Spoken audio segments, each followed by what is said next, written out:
Friends, स्वागत है आपका एग्जाम न्यूज बाय जेके में। तो दोस्तों, आज हम आप लोगों को इस वीडियो में बिहार पुलिस 21 मार्च के जो फर्स्ट शिफ्ट के प्रश्न पूछे गए हैं वो सारे प्रश्न को विथ आंसर की आप लोग को बताने वाले हैं। तो दोस्तों, आप लोग को सभी के सभी रियल प्रश्न जो मेरे पास आए हैं आप लोग को इस वीडियो में मैं बताने वाला हूं। तो दोस्तों, इसी तरह के वीडियो हम अपने चैनल पर लाते रहते हैं। तो दोस्तों, अगर अभी तक हमारे चैनल पर आप नए हैं तो हमारे चैनल को सब्सक्राइब करके बेल आइकन को जरूर प्रेस कर लीजिएगा ताकि न्यू वीडियो का नोटिफिकेशन आपके पास पहुंच सके। तो चलिए दोस्तों, आज की वीडियो को हम लोग शुरू करते हैं और 21 मार्च के फर्स्ट शिफ्ट में जितने भी क्वेश्चन पूछे गए हैं सारे क्वेश्चन को हम लोग विथ आंसर की इस वीडियो में देखेंगे। चलिए वीडियो को हम लोग शुरू करते हैं। तो दोस्तों, आप लोग के लिए 100% रियल प्रश्न जो है दोस्तों आप लोग के लिए मैं लेकर के आ गया हूं। तो चलिए दोस्तों देखते हैं। इसका सीरियल नंबर जैसे तैसे हो सकता है दोस्तों, लेकिन यही प्रश्न जो है आपसे पूछे गए थे। तो चलिए अपना आंसर मिला लीजिएगा और कमेंट बॉक्स में आप कमेंट करके यह जरूर बताइएगा कि आपका कितना मार्क्स आ रहा है। चलिए हम लोग वीडियो को शुरू करते हैं। तो पहला क्वेश्चन है दोस्तों, प्लेट विवर्तनिक सिद्धांत के अनुसार रचनात्मक प्लेट सीमाओं को खाली स्थान भी कहा जाता है। तो इसे क्या कहा जाता है? तो इसका सही आंसर ऑप्शन ए हो जाएगा, अपसारी प्लेट सीमाएं इसे कहा जाता है। चलिए नेक्स्ट क्वेश्चन की तरफ चलेंगे हम लोग। नेक्स्ट क्वेश्चन है हम लोगों का कि एड्स रोगी में न्यून प्रतिरक्षा किसकी संख्या में गिरावट के कारण होती है। तो जो एड्स रोगी होते हैं यानी कि जिसमें एड्स रोग हो जाता है उसमें टी लसिकाओं की कमी हो जाती है जिसके कारण जो है उनकी प्रतिरक्षा संख्या में गिरावट होने लगती है। तो इसका सही ऑप्शन जो हो जाएगा वह डी हो जाएगा। चलिए नेक्स्ट क्वेश्चन है। नेक्स्ट क्वेश्चन दोस्तों, यदि सी बराबर 40 दिया हुआ है, 40 प्लस 0.65 उपभोग का फलन है तो बचत फलन का समीकरण क्या होगा ये आपसे पूछ रहा है। तो इसको आप लोग सोल्व करके देख लीजिएगा। इसका आंसर नहीं मालूम है हमको, कमेंट बॉक्स में आप कमेंट करके इसका आंसर अगर आपको पता होगा तो जरूर बताइएगा। चलिए नेक्स्ट क्वेश्चन दोस्तों। नेक्स्ट क्वेश्चन है, गुट निरपेक्ष आंदोलन का पहला शिखर सम्मेलन कब और कहां आयोजित किया गया था। तो इसका जो सही आंसर है दोस्तों, इसका सही आंसर सी हो जाएगा। बेलग्रेड में 1961 में जो है गुट निरपेक्ष आंदोलन का पहला शिखर सम्मेलन किया गया था। चलिए नेक्स्ट क्वेश्चन की तरफ चलते हैं हम लोग। नेक्स्ट क्वेश्चन है हम लोगों का, ये देख सकते हैं दोस्तों, मैथ का क्वेश्चन है, आप इसको देख सकते हैं सोल्व करके। ये दिया हुआ है इस तरह से, यानी कि नॉमिकल दिया हुआ है आप लोग का। तो इसका जो अगर आप इसको सही से बनाइएगा तो इसका सही ऑप्शन जो हो जाएगा दोस्तों, इसका सही ऑप्शन नंबर सी हो जाएगा। सी जो हो जाएगा इसका सही आंसर हो जाएगा। तो इसका मिला लीजिएगा आप लोग, इसका सी आंसर सही है। नेक्स्ट क्वेश्चन है दोस्तों हम लोगों का, भूगोल में क्रमबद्ध उपगाम खाली स्थान द्वारा परिवर्तित किया जाता है। तो किसके द्वारा परिवर्तित किया जाता है दोस्तों? तो इसका आंसर जो है हमको सही से नहीं पता है, तो आप लोग इसका आंसर देख लीजिएगा। नेक्स्ट क्वेश्चन है, ये जो मैथ दिया हुआ समीकरण इसके वास्तविक मूल पूछ रहे हैं कि इसके वास्तविक मूलों की संख्या कितनी है। तो इसके वास्तविक मूल सॉल्यूशन करने पर इसका वास्तविक मूलों की संख्या 0 है। कितने दोस्तों? 0 हो जाएगा। तो इसका सही आंसर जो होगा ऑप्शन नंबर ए हो जाएगा। चलिए नेक्स्ट क्वेश्चन है दोस्तों, किरचॉफ का प्रथम नियम किस संरक्षण नियम से संबंधित है। तो किरचॉफ का जो प्रथम नियम है वह किससे संबंधित है दोस्तों? तो वह ऊर्जा संरक्षण के सिद्धांत संबंधित, किससे? ऊर्जा के संरक्षण से संबंधित है। तो दोस्तों इसी तरह के हार्ड क्वेश्चन जो है, हार्ड लेवल क्वेश्चन कुछ पूछे जा रहे हैं। चलिए अब नेक्स्ट क्वेश्चन तरफ चलते हैं। नेक्स्ट क्वेश्चन हम लोग का दोस्तों कि भूगोल शब्द का सर्वप्रथम प्रतिपादन किसने किया था। तो भूगोल शब्द का प्रतिपादन जो है सबसे पहले किसके द्वारा किया गया था दोस्तों? तो आप लोग जानते होंगे इसके बारे में। तो एराटोस्थनीज के द्वारा। किसके द्वारा? एराटोस्थनीज। तो इसका ऑप्शन बी सही हो जाएगा। नेक्स्ट क्वेश्चन है हम लोगों का, प्रथम एन प्रकृत संख्याओं का घनों का माध्य पूछा है आपसे। क्या पूछा है दोस्तों? प्रथम एन प्रकृत संख्याओं के घनों का माध्य का फॉर्मूला पूछ दिया है आपसे। तो इसका सही ऑप्शन ए हो जाएगा। क्या हो जाएगा? n+1 इंटू 2n+1/6 हो जाएगा। क्या हो जाएगा इसका सही answer? Option number A, n+1 into 2n+1/6 इसका सही आंसर हो जाएगा। नेक्स्ट क्वेश्चन की तरफ चलेंगे। नेक्स्ट क्वेश्चन है, कविता की परख निबंध के लेखक कौन है। तो कविता की परख जो निबंध है उसके लेखक कौन है दोस्तों? तो इसके लेखक हैं रामचंद्र शुक्ल। कौन है दोस्तों? रामचंद्र शुक्ल है। तो चलिए नेक्स्ट क्वेश्चन से चलते हैं हम लोग। नेक्स्ट क्वेश्चन है हम लोग का 57 नंबर क्वेश्चन देख लीजिएगा आप दोस्तों, मिलान करने के लिए बोल रहा है कॉलम को। तो इसको आप लोग मिला करके देख लीजिएगा, यहाँ से स्क्रीनशॉट लेकर के इसको आप लोग मिला लीजिएगा। तो इसका मैं नहीं बता रहा हूँ। नेक्स्ट क्वेश्चन देखते हैं। नेक्स्ट क्वेश्चन है दोस्तों, वंशा गति के क्रोमोसोमवाद का सिद्धांत किसने प्रतिपादित किया था। तो यह मेंडल ने किया था। किसने किया था? मेंडल ने। तो दोस्तों अपना कमेंट बॉक्स में जो है जाकर के अपना नंबर जरूर बताइएगा दोस्तों कि आपका कितना मार्क्स जो है वह आ रहा है। चलिए नेक्स्ट क्वेश्चन तरफ चलते हैं हम लोग। नेक्स्ट क्वेश्चन है हम लोगों का दोस्तों, नेक्स्ट क्वेश्चन देखेंगे तो नेक्स्ट क्वेश्चन है, राष्ट्रीय ग्रामीण स्वास्थ्य मिशन की शुरुआत की गई थी। तो राष्ट्रीय ग्रामीण स्वास्थ्य मिशन की जो शुरुआत है दोस्तों वह किस तरफ की गई थी। तो ये आप लोग देख लीजिएगा, इसका आंसर हमें नहीं पता है। जल्दीबाजी में आप लोग को ये क्वेश्चन तो टोटल दिया जा रहा है, तो आप लोग को थोड़ा सा आंसर थोड़ा सा देख लीजिएगा। क्वेश्चन मैं आप लोग को बता रहा हूँ, गूगल पे सर्च करके थोड़ा देख लीजिएगा। नेक्स्ट है, संचयी आवृत्ति वितरण का आरेख कहलाता है। तो उस आरेख को क्या कहा जाता है? आवृत्ति चक्र कहा जाता है। क्या कहा जाता है दोस्तों? आवृत्ति चक्र। तो इसका ऑप्शन डी सही हो जाएगा। नेक्स्ट क्वेश्चन है, नेक्स्ट क्वेश्चन बोल रहा है कि एक श्रेणी क्रम LCR परिपथ के लिए निम्न में से कौन सा कथन गलत है। तो इनमें से कौन सा कथन गलत हो जाएगा ये आपसे पूछ रहा है। तो इसका जो सही आंसर हो जाएगा दोस्तों, ये आप लोग देख लीजिएगा। ये इसका फॉर्मूला मुझे नहीं पता था, इसलिए मैं ये नहीं बना पाया। तो चलिए दोस्तों नेक्स्ट क्वेश्चन की तरफ चलते हैं हम लोग। नेक्स्ट क्वेश्चन है हम लोगों का कि यदि एक पूर्णांक तथा इतना गुने 10 पे पावर k इंटू 1000 से बड़ी है तो k का न्यूनतम संभव मान क्या होगा। तो k का न्यूनतम संभव जो मान होगा तो इसका सॉल्यूशन करने पर इसका सही ऑप्शन जो होगा वह कौन सा हो जाएगा, तो वह 7 हो जाएगा, यानी कि ऑप्शन सी इसका सही आंसर हो जाएगा। नेक्स्ट क्वेश्चन है हम लोगों का। नेक्स्ट क्वेश्चन देख लीजिएगा क्या है दोस्तों, बोल रहा है choose the correct answer the question the follows from the given options. बोल रहा है क्वेश्चन दोस्तों, whom does the speaker is Sujata, what's voice of the unwanted girls address. तो इसका सही आंसर क्या हो जाएगा दोस्तों, इसका सही आंसर ऑप्शन डी हो जाएगा, मदर हो जाएगा। नेक्स्ट क्वेश्चन है।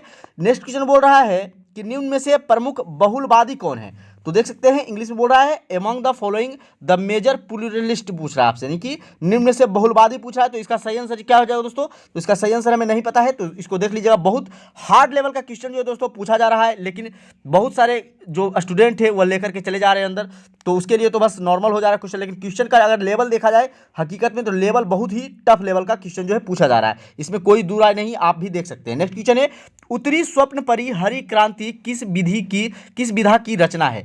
तो यह किसकी रचना है दोस्तों, तो यह जो है कहानी है। क्या है, यह एक कहानी है। नेक्स्ट क्वेश्चन है निम्नलिखित में से कौन सा मुद्रा बाजार का उपबाजार नहीं है। देख सकते हैं कितना घुमाया गया इकोनॉमिक्स से क्वेश्चन। निम्नलिखित में से कौन सा मुद्रा जो है बाजार का उपबाजार नहीं है, तो इसका सही आंसर हो जाएगा साधन बाजार। क्या हो जाएगा दोस्तों, साधन बाजार हो जाएगा, ऑप्शन डी इसका सही आंसर हो जाएगा। चलिए नेक्स्ट क्वेश्चन की तरफ चलेंगे हम लोग। नेक्स्ट क्वेश्चन अंग्रेजी का है दोस्तों, तो इसका बोल रहा है कि choose the correct passive from the given sentence from the option that follow. तो इसमें सेंटेंस एक दिया गया है, doctors recommended frequent use of sanitizers and hand wash. तो इसका सही जो वॉइस बन जाएगा दोस्तों, इसका सही आंसर क्या हो जाएगा, ऑप्शन नंबर डी हो जाएगा, frequent use the sanitizers and hand wash was recommended by doctors. तो इसका ऑप्शन नंबर डी जो हो जाएगा सही आंसर हो जाएगा। चलिए नेक्स्ट क्वेश्चन चलते हैं। नेक्स्ट क्वेश्चन है हम लोगों का, एक परितंत्र में अपघटन की क्रिया को नियमित करने वाला कारक कौन सा है। तो इस एक परितंत्र में अपघटना की क्रिया को नियमित करने वाला कारक कौन सा है दोस्तों, तो वह कारक है ये सभी, इसका सही आंसर हो जाएगा, ऑप्शन नंबर डी इसका सही आंसर हो जाएगा। नेक्स्ट क्वेश्चन है आधुनिक साहित्य की प्रवृत्तियां नामक आलोचनात्मक पुस्तक के लेखक कौन है। तो पुस्तक के लेखक कौन है दोस्तों, तो इसका पुस्तक के लेखक को आप गूगल में सर्च कर लीजिएगा, इसका आप लोग सही आंसर कमेंट बॉक्स में कमेंट जरूर कर दीजिएगा हमें भी। नेक्स्ट क्वेश्चन है दोस्तों हम लोगों का, choose the correct version of the simple sentence of the following compound sentence from the option. तो दिया हुआ सेंटेंस दोस्तों, he was disobedient so the teacher punished him. तो इसका सही आंसर क्या हो जाएगा दोस्तों, तो इसका सही आंसर जो हो जाएगा वह हो जाएगा option number A, the teacher punished him for disobedience, मतलब कि आज्ञाकारी के लिए जो है उन्हें टीचर ने पीटा। चलिए नेक्स्ट क्वेश्चन की तरफ चलते हैं। नेक्स्ट क्वेश्चन है दोस्तों, निम्नलिखित में से कौन सा एक प्राथमिक उपभोक्ता है। तो प्राथमिक उपभोक्ता पूछा गया आपसे, तो बकरी जो है वह प्राथमिक उपभोक्ता है, तो इसका ऑप्शन नंबर ए जो हो जाएगा क्या हो जाएगा दोस्तों, सही आंसर हो जाएगा। नेक्स्ट क्वेश्चन है निम्नलिखित में से पृथ्वी की पेरिडॉइट परत है। तो पेरिडॉइट परत कौन सी है दोस्तों, निम्नलिखित में से, तो मेंटल है, कौन है, मेंटल जो है वह पेरिडॉइट परत है, तो इसका ऑप्शन नंबर ए जो हो जाएगा वह सही आंसर हो जाएगा। नेक्स्ट क्वेश्चन है दोस्तों, मुगल काल में खालिस्तान उत्तर पश्चिमी भारत का एक महत्वपूर्ण हस्तशिल्प उत्पादन और वितरण केंद्र था। तो वह कौन था दोस्तों, तो वह लाहौर था। कौन था, लाहौर था, तो इसका ऑप्शन नंबर सी जो है वह सही आंसर हो जाएगा। नेक्स्ट क्वेश्चन है निम्नलिखित में से कौन से हार्मोन आवर्त चक्र के मध्य में अपने उच्चतम स्तर को प्राप्त करता है। तो वह कौन सा जो हार्मोन है जो अपने आवर्त चक्र के मध्य में जो है अपने उच्चतम स्तर को प्राप्त करता है, तो वह कौन है दोस्तों, तो वह एस्ट्रोजन है। कौन है, एस्ट्रोजन है, तो ऑप्शन डी इसका सही आंसर हो जाएगा। नेक्स्ट है सीख वे मुझसे कहकर जाते, कह तो क्या मुझको वे अपनी पथ बाधा ही पाते। उपयुक्त पंक्तियां मैथिली शरण गुप्त की किस रचना से उद्धित है। तो किस रचना से, नहीं कि मैथिली शरण गुप्त की तो ये पंक्ति है ही, लेकिन किस रचना से उदित ये पूछा गया था आपसे। देख सकते हैं क्वेश्चन कितना घुमाया है, तो इसका सही आंसर जो है दोस्तों वो ऑप्शन नंबर सी हो जाएगा, उर्मिला इसका सही आंसर हो जाएगा। तो क्वेश्चन भी बहुत टफ ही आ रहा है क्वेश्चन दोस्तों, लेकिन क्वेश्चन आउट होने की वजह से कोई भी कैंडिडेट आसानी से मार्क्स लेके आ पा रहा है। चलिए दोस्तों नेक्स्ट क्वेश्चन की तरफ चलेंगे हम लोग। नेक्स्ट क्वेश्चन जितने भी क्वेश्चन मेरे पास आए सारे मैं आप लोगों को कराने का प्रयास कर रहा हूं। चलिए दोस्तों, निम्नलिखित में से कौन से यूनानी कवि था। तो इनमें से कौन सा जो था वह यूनानी कवि था दोस्तों, तो वह होमर था। कौन था, होमर जो था वह यूनानी कवि था। नेक्स्ट क्वेश्चन की तरफ चलेंगे।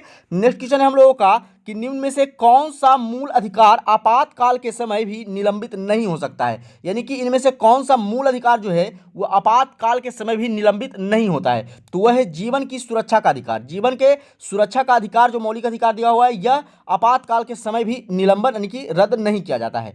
नेक्स्ट क्वेश्चन आप देखेंगे तो यह नाभिकीय अभिक्रिया दिया हुआ है और बोल रहा है हमें प्रत्येक चरण में उत्सर्जित कण या विकिरण क्रमशः क्या होगा, तो ये आपसे पूछा गया है। तो इसका सही आंसर अगर आप देखें दोस्तों, तो इसका सही आंसर ऑप्शन नंबर डी हो जाएगा, बीटा, गामा और अल्फा हो जाएगा।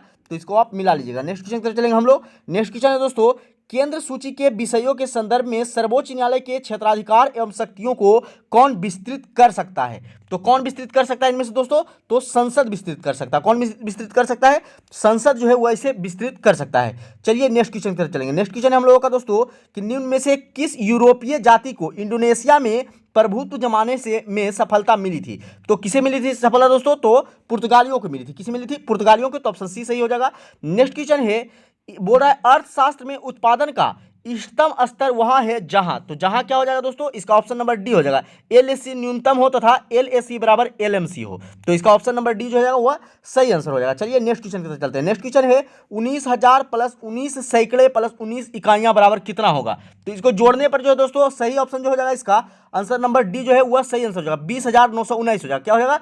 20,919 हो जाएगा अगर इसको आप सही तरीके से जोड़ेंगे तो ऑप्शन डी इसका सही आंसर हो जाएगा। नेक्स्ट क्वेश्चन है, निम्नलिखित में से कौन सा यूरोप में सामंतवाद के उदय का प्रमुख कारण था? तो सामंतवाद के उदय का कारण क्या था दोस्तों? तो कृषि की अवनति थी। क्या थी?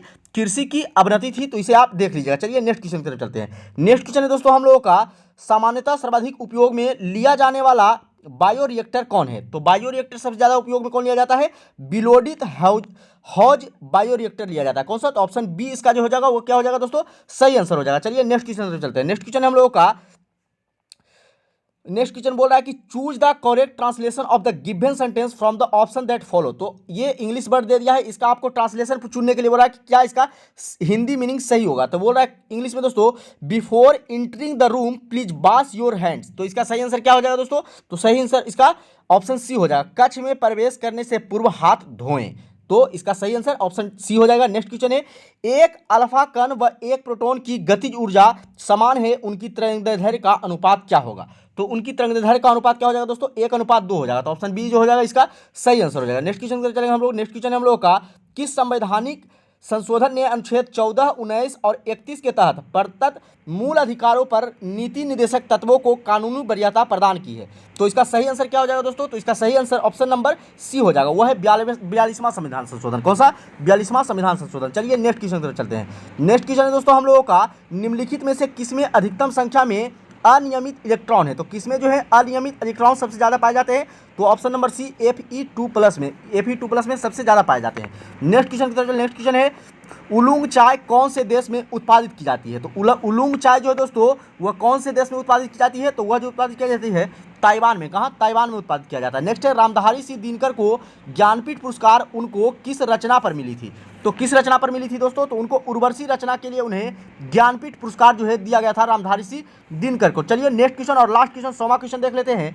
100वां क्वेश्चन बोल रहा है दोस्तों कि यदि n एक स्रोत है, स्थिर स्रोत से वेग v से गुजरता है और ध्वनि का वेग vs ग्रेटर देन v हो, तो उसका डॉपलर प्रभाव के कारण आवृत्ति में परिवर्तन क्या होगा? तो यह जो दोस्तों फिजिक्स से न्यूमेरिकल दिया गया था, तो इसका आंसर जो है हमें नहीं बन पाया है। तो अगर आप लोग को इसका आंसर मिले तो आंसर कमेंट बॉक्स में जरूर कमेंट कीजिएगा। तो दोस्तों मैं आप लोग के लिए दोस्तों बहुत ही मेहनत करके ये सारे क्वेश्चन जुटा पाया हूं दोस्तों। तो अगर आप लोग को ये वीडियो अच्छा लगा हो तो प्लीज़ वीडियो को लाइक कीजिएगा। चैनल पर नए हैं तो चैनल को सब्सक्राइब करके बेल आइकन को जरूर दबा लीजिएगा दोस्तों, क्योंकि इसी तरह के वीडियो जो है अपने चैनल पर लाते रहते हैं और कोई भी एग्जाम हो उससे रिलेटेड सभी क्वेश्चन को हम अपने वीडियो पे विथ एनालिसिस हम करवाते हैं। तो दोस्तों हमारे चैनल पर नए हैं तो चैनल को सब्सक्राइब जरूर कर लीजिएगा। चलिए दोस्तों आज की वीडियो में इतना ही, फिर मिलते हैं अगले वीडियो में। तब तक के लिए जय हिंद। सेकेंड सिटिंग का जो क्वेश्चन आएगा दोस्तों उसका भी सोल्यूशन आप लोग को इस जो है चैनल पे दिया जाएगा, तो इसको भी देखना ना भूलेंगे। चलिए दोस्तों फिर मिलते हैं अगले वीडियो में।